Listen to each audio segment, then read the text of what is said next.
दोस्तों बहुत बहुत स्वागत करता हूं आप सभी का। पिछले 12 सालों के इतिहास में बीजेपी में ऐसा कभी नहीं हुआ जो आज हो रहा है। बीजेपी के अंदर जो बगावत थी, जो अंदरूनी कलह थी, वो अब खुलकर बाहर आ गई है। ऐसा लगता है कि बीजेपी में अब दो फाड़ हो गया है। दोस्तों ऐसा मैं क्यों कह रहा हूं, बिना देर किए सबसे पहले आप ये वीडियो देखिए। दोस्तों ये जो मैं वीडियो आपको दिखा रहा हूं, ये मध्य प्रदेश के दतिया का वीडियो है। ये जो विरोध प्रदर्शन की तस्वीरें आप देख रहे हैं, ये पूर्व विधायक, मध्य प्रदेश के पूर्व विधायक, शाह के बेहद करीबी माने जाने वाले नरोत्तम मिश्रा के समर्थक हैं। देखिए किस तरीके से सरेआम सड़क पर बवाल काटा जा रहा है, सरेआम कानून की यहाँ पर धज्जियां उड़ाई जा रही हैं। इसके बावजूद कोई भी पुलिस वाला यहाँ पर नजर नहीं आ रहा है। वहीं मेरठ की घटना तो आपको याद होगी, जब ललिता गौतम हत्याकांड मामले में पीड़ित परिवारों ने सड़क पर उतरकर आंदोलन प्रदर्शन करने की कोशिश की तो उस प्रदर्शन को कुचल दिया गया था। लेकिन यहाँ देखिए, मध्य प्रदेश में डबल इंजन की सरकार है और ये नरोत्तम मिश्रा के समर्थक हैं। किस तरीके से कानून को हाथ में ले रहे हैं, किस तरीके से सड़क को जाम कर रहे हैं। दोस्तों यहाँ गौर करने वाली बात यह है कि नरोत्तम मिश्रा के समर्थकों ने जमकर बवाल काटा और इनको एक खरोच भी नहीं आई। पुलिस वालों को भी घायल कर दिया गया, आगजनी की गई, पूरा हाईवे जाम कर दिया गया, लेकिन किसी को डिटेन तक नहीं किया गया। 1000 से ज़्यादा हुड़दंगियों ने यहाँ पर कल पूरे दतिया शहर की जो फ़िज़ा है उसको ख़राब करने की कोशिश की है। उन्होंने कोशिश की कि बाज़ार को बंद कर दिया जाए कैसे भी।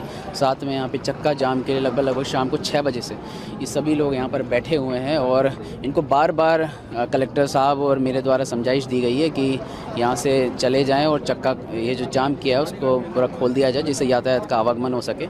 इस कारण से कई सारे जो महिलाएँ और बच्चे हैं उन लोगों ने बहुत सफ़र किया, लगभग 15 किलोमीटर से अधिक का जाम लगा, जिससे सीमावर्ती जो जिले हैं उनको भी बहुत अफेक्ट होना पड़ा। अब बड़ा सवाल ये खड़ा हो रहा है कि नरोत्तम मिश्रा के समर्थक ऐसा कर क्यों रहे हैं।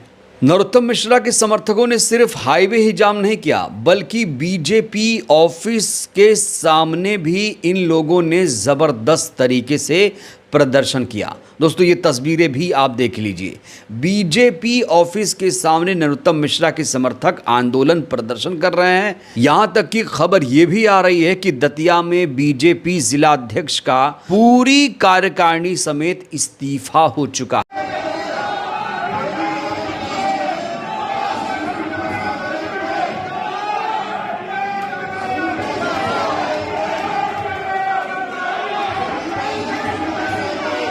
यानी इस समय अगर मैं बात करूं तो दतिया बीजेपी विहीन हो गई है, बीजेपी दतिया में शून्य हो गई है। दोस्तों जानते हैं इसकी सबसे बड़ी वजह क्या है? दतिया में दरअसल 30 जुलाई को उपचुनाव होने वाला है। दतिया में 30 जुलाई को उपचुनाव होने वाले, नतीजे 3 अगस्त को आने वाले हैं और 13 जुलाई को नामांकन की आखिरी तारीख है। ये तस्वीर देखिए, नामांकन खरीद लिया, प्रचार भी शुरू कर दिया, माफ़ी भी मांग ली और टिकट भी नहीं मिला। यानी कहा जा रहा है कि बारात तैयार थी लेकिन दुल्हन भाग गई। तो नरोत्तम मिश्रा जो कि शाह के करीबी माने जाते हैं, शाह के खास माने जाते हैं, अब बड़ा सवाल ये खड़ा हो रहा है कि नरोत्तम मिश्रा का टिकट कटा क्यों। दोस्तों आपको बता दें, दतिया सीट पर बीजेपी ने आशुतोष तिवारी को मैदान में उतार दिया है, जबकि नामांकन करने वाले थे नरोत्तम मिश्रा। इसके बावजूद उनका टिकट कट गया। इसके बाद उनके समर्थकों ने जमकर हंगामा किया। अब बड़ा सवाल ये खड़ा हो रहा है कि टिकट कटा क्यों। तो कहा जा रहा है कि बीजेपी ने एक सर्वे किया, एक सर्वे आरएसएस ने भी किया था। आम लोगों के बीच 300 लोगों के बीच एक सर्वे किया गया था और उसमें पता चला कि नरोत्तम मिश्रा अगर चुनाव लड़ेंगे तो बीजेपी हार जाएगी और इसीलिए यहाँ कैंडिडेट बदल दिया गया। जबकि नरोत्तम मिश्रा तन मन धन से तैयार थे कि वही उम्मीदवार होंगे, लेकिन नरोत्तम मिश्रा के सारे अरमानों पर पानी फेर दिया आशुतोष तिवारी ने। दोस्तों आपको बता दें, मध्य प्रदेश में बीजेपी की सरकार, डबल इंजन की सरकार 2.5 साल पूरा कर चुकी है और इन 2.5 सालों के दरमियान पहली बार मध्य प्रदेश में एक चुनाव होने जा रहा है। तो दतिया का चुनाव करो या मरो का चुनाव है। बीजेपी इस सीट को किसी भी कीमत पर जीतना चाहती है।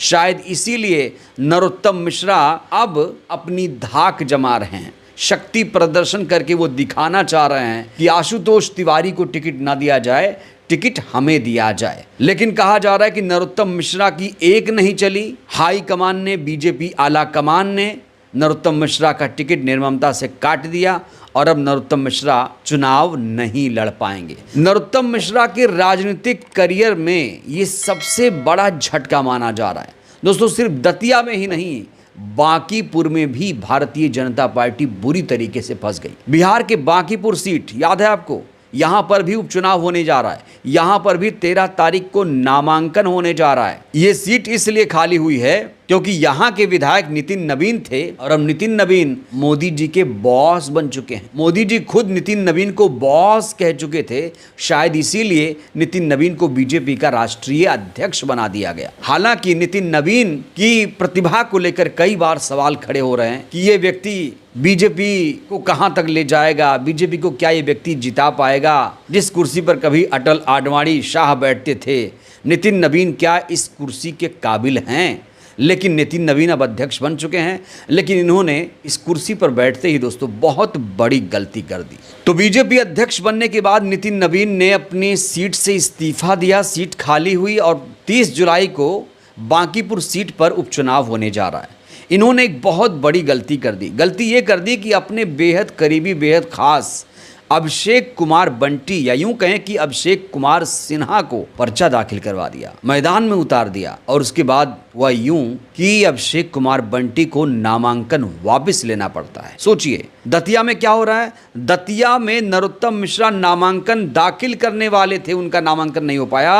और यहां पर बांकीपुर में अभिषेक कुमार बंटी ने नामांकन दाखिल कर दिया। उसके बाद बीजेपी ने अपना यहां कैंडिडेट बदल दिया और अब कहा जा रहा है कि बांकीपुर से नीरज कुमार को उम्मीदवार बना दिया गया है। तो अब बांकीपुर से बीजेपी के प्रत्याशी बने हैं नीरज कुमार।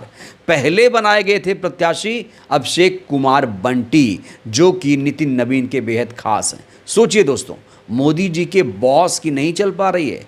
मोदी जी के बॉस ने ठप्पा लगा दिया था कि यहाँ से अभिषेक कुमार बंटी मैदान में उतरेंगे, पर्चा भी दाखिल करवा दिया।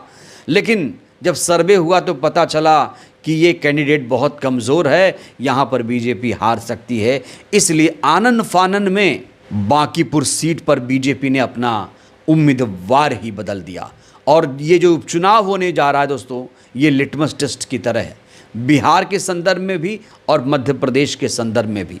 और जिस तरीके से नरोत्तम मिश्रा का मध्य प्रदेश में टिकट काटा गया है दतिया सीट पर, कहा जा रहा है बहुत नाराज़ है नरोत्तम मिश्रा। सिर्फ नरोत्तम मिश्रा ही नहीं बल्कि उनके समर्थक नाराज़ हैं। पूरी जिला अध्यक्ष ने ही इस्तीफा दे दिया। तो यहाँ पर बीजेपी विहीन हो चुकी है दतिया सीट, यानी यहाँ पर अब नए सिरे से कार्यकारिणी बनेगी। सोचिए दोस्तों, कितनी कमज़ोर स्थिति में भारतीय जनता पार्टी आ जा चुकी है।